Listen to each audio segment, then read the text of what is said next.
What few people realise is that in terms of leadership, Australia is on the cusp of the changeover from the boomers, the baby boomers, to Generation Y or the millennials.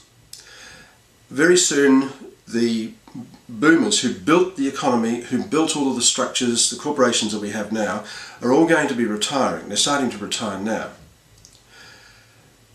And as the baby boomers retire out of leadership positions, it's going to be leaving a huge leadership vacuum.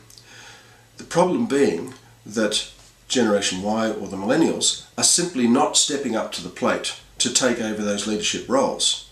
So without these people, the large corporations and the institutions are simply not going to survive.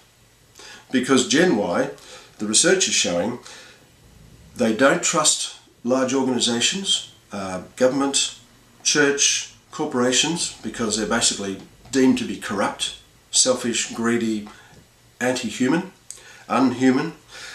And Gen Y is going to be calling the shots.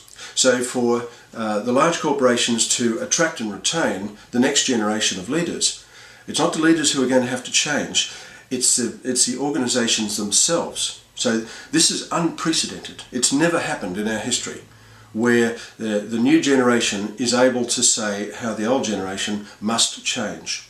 And so the whole ship of state has to turn to accommodate the values of the next generation.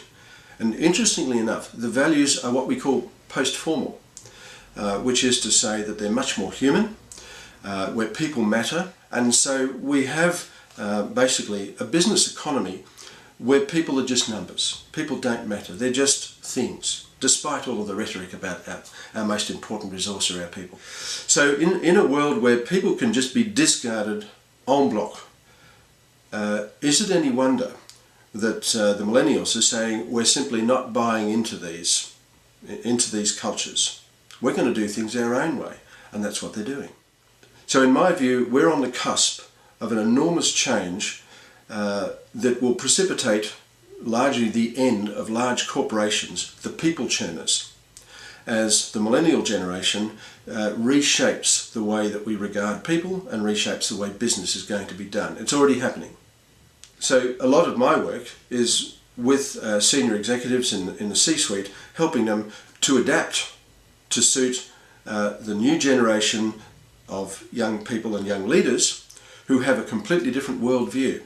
So the question that senior leaders in corporations and large businesses have to ask themselves now is, how do I have to change to attract and retain the best and the brightest coming up through the millennial generation? What do we have to do that's different?